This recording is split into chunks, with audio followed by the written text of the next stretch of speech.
Yang ketiga, urusan Papua. Pastikan dana pembangunan infrastruktur bagi pemekaran Papua harus tanggung jawab negara. Pembangunan hancur karena demokrasinya rusak. Jangan dana otsus habis dipakai lagi untuk bangun itu. Teriak merdeka akan terus-menerus seperti itu. Pegawai harus diangkat dari anak-anak asli Papua. Sekarang kita indeks demokrasi itu semakin rusak. Kota Jayapura, ibu kota provinsi Papua. Kalau kelakuan model begini, bagaimana daerah-daerah yang tidak terjangkau? Friends, welcome to the Manuscript Papua YouTube channel. Selamat datang di channel YouTube Manuskrip Papua.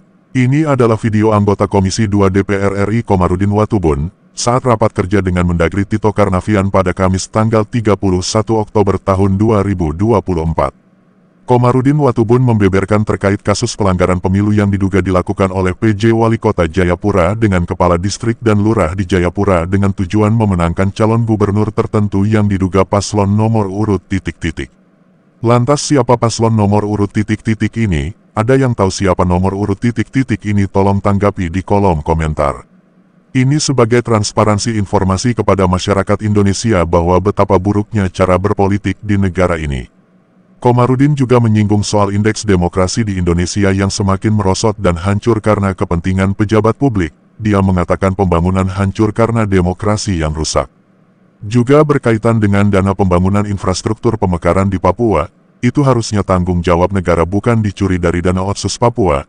Jika ini terus dilakukan maka teriak Papua Merdeka akan terus merdu di Papua. Komarudin juga menyinggung soal PNS di Papua harus orang asli Papua.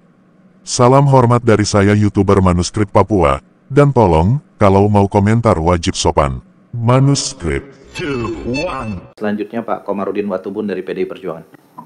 Pertanyaan kenapa saya sampaikan di sini? Karena ini anak buahnya Bapak. Ini PJ Wali Kota Jayapura dari ASN. Supaya kita punya komitmen, aturan kita tegakkan, ya tegakkan yang benar. Jangan sampai di ruangan ini kita bicara yang bagus, tapi nanti di bawah rusak gitu. Hari Jumat jam 11 siang, PJ mengumpulkan para camat lurah untuk mempersiapkan bagaimana cairkan uang dan bagaimana memenangkan calon tertentu. Saya khawatir jangan sampai hal-hal seperti begini, ini satu dari sekian banyak peristiwa yang terjadi di daerah. Tanggal 27, kita masih 27 hari lagi, kita akan masuk sebuah peristiwa penting. Kenapa penting? Karena itu pertama kali pemilihan kepala daerah secara nasional. Saya tarik ke belakang sedikit ya. Reformasi ke sini dikawal sama Megawati Soekarno Putri. Demokrasinya jalan dengan baik. Sekarang kita indeks demokrasi itu semakin rusak dengan pemilu kemarin. Apapun alasannya itu. Oleh karena itu dengan pemerintahannya Pak Prabowo, kita berharap mulai dengan pilkada ini harus dengan pilkada yang demokratis. Kalau para kepala daerah, PJ-PJ ini mau jadi tim sukses, silakan cari uang, keluar cari uang jadi pengusaha, jadi tim sukses. Jangan menggunakan PJ untuk menggunakan dana negara mensukseskan pilkada orang-orang tertentu. Jadi saya minta ini tindakan tegas dari Pak Mendagri terhadap PJ ini. Mungkin banyak, tapi satu ini yang ketahuan, dan komitmen kita untuk pilkada saya mau uji dari sini dulu. Tidak usah yang besar-besar dulu. Oleh karena itu saya sangat berharap Pak Tito untuk urusan ini ditertibkan. Kalau daerah pedalaman sana mungkin kita tidak terjangkau. Ini kota Jayapura, ibu kota provinsi Papua. Kalau kelakuan model begini, bagaimana daerah-daerah yang tidak terjangkau? Itu satu. Kita harap pemilu ini. Jadi kalau tadi teman-teman sudah mempersiapkan pertemuan antara PJ-PJ, itu sangat tepat. Supaya kita jangan banyak bersandiwara. Pemilu dari waktu ke waktu tidak pada titik prosedur saja, tetapi substansinya harus kita capai. Ukuran sebuah negara beradab atau tidak beradab itu juga dari kualitas demokrasi yang dibangun di negara itu. Jadi itu sudah benar, teman-teman Komisi 2, terima kasih. Urusan pilkada itu hal yang penting. 27 hari lagi kita ikut.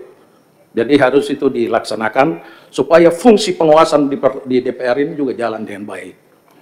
Itu yang pertama. Kedua, Pak Menteri, saya sangat berharap, Pak Menteri, saya sangat berharap pertemuan-pertemuan Pak Presiden tadi disebut dan melibatkan seluruh instansi, seluruh baik pegawai negeri maupun Polri maupun TNI, Itu betul-betul dilakukan, tapi jangan sampai disalahartikan pertemuan itu untuk memenangkan pilkada-pilkada nanti.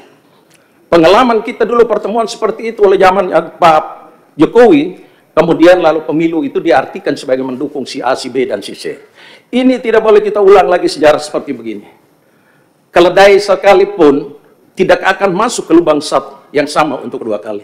Apalagi kita manusia yang tadi Bapak menjelaskan juga, kita punya banyak staf ahli apa dari luar negeri segala macam. Kita ini akan bertanggung jawab terhadap demokrasi di Republik ini. Mati hidupnya demokrasi itu ada di ruangan ini.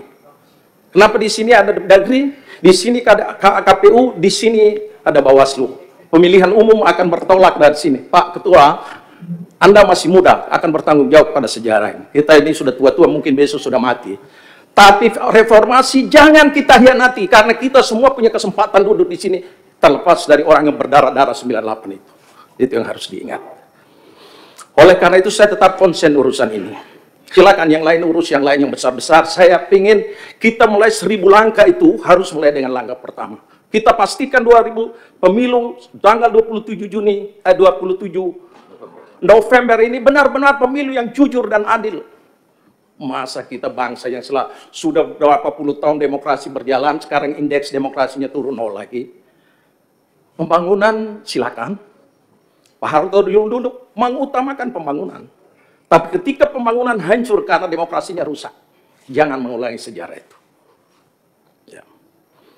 Oleh karena itu pesan saya yang kedua tadi, karena Pak Ketua batasi tadi, jadi saya 3 saja. Yang ketiga, urusan Papua. Kita mekarkan cepat-cepat 4 provinsi di akhir tahun 2022. Saya kebetulan waktu itu Ketua Pansus Perubahan Undang-Undang Otsus. Dari Undang-Undang Perubahan Otsus itu melahirkan pemekaran-pemekaran. Saya tadi terkejut, Adinda, terima kasih mengingatkan kembali soal dana untuk pembangunan infrastruktur. Di ruangan ini saya tanya Menteri Keuangan secara kembali, Sri Mulyani. Dan Pak Ketua Bappenas waktu itu. Pastikan dana pembangunan infrastruktur bagi pemekaran Papua harus tanggung jawab negara. Jangan dana otsus habis dipakai lagi untuk bangun itu. Teriak merdeka akan terus-menerus seperti itu, karena kita tidak konsisten melaksanakan itu. Itu saya ngomong di sini. Ibu Sri Mulyani menjamin bahwa pembangunan infrastruktur pemekaran semua menjadi beban APBN. Jadi tolong ini nanti kita clearkan urusan ini. Kemudian ada pesan lagi yang kedua, yang penting di dalam itu adalah tentang 80% pegawai harus diangkat dari anak-anak asli Papua. Yang saya lakukan pengawasan selama perjalanan, saya lihat tidak ada itu. Jadi undang-undang itu hanya di atas kertas, pelaksanaannya tidak jalan. Kalau alasan bahwa ini mereka belum siap, kapan mereka siap? Kita yang harus mempersiapkan mereka. Itu konsekuensi daripada kita bersatu sebagai satu bangsa. Jadi tidak ada alasan. Saya pernah ngomong di sini waktu itu ke Pak Tito, apakah perlu ada pelatihan diklat? Dan waktu itu kalau saya tidak salah, Pak Tito bilang ada STPDN di sana bisa melakukan pekerjaan itu. Apa tujuannya? Supaya mereka mengejar ketertinggalan itu. Pada saat nanti kita harus duduk sama tinggi, berdiri sama tinggi, duduk sama rendah. Itu tujuannya. Kalau kita perlu sekarang sudah berapa puluh tahun Papua itu gabung dengan Indonesia, kok masalah tidak selesai-selesai? Nah, ini saya sangat berharap Ibu Ripkap juga sudah ada di sini. Ya, kita kerja supaya dari waktu ke waktu masalah ini harus lebih baik. Jangan kita memekarkan secara acak-acakan, tapi tidak ada juga penyelesaian apa-apa. Tunggu tambah masalah baru. Sekarang baru ide untuk dilakukan program transmigrasi, semua masyarakat Papua tidak boleh transmigrasi masuk Papua. Karena urusan-urusan yang tidak selesai-selesai. Friends, before continuing, please support, like and comment on this video, and don't forget to subscribe to this YouTube channel. God bless us all.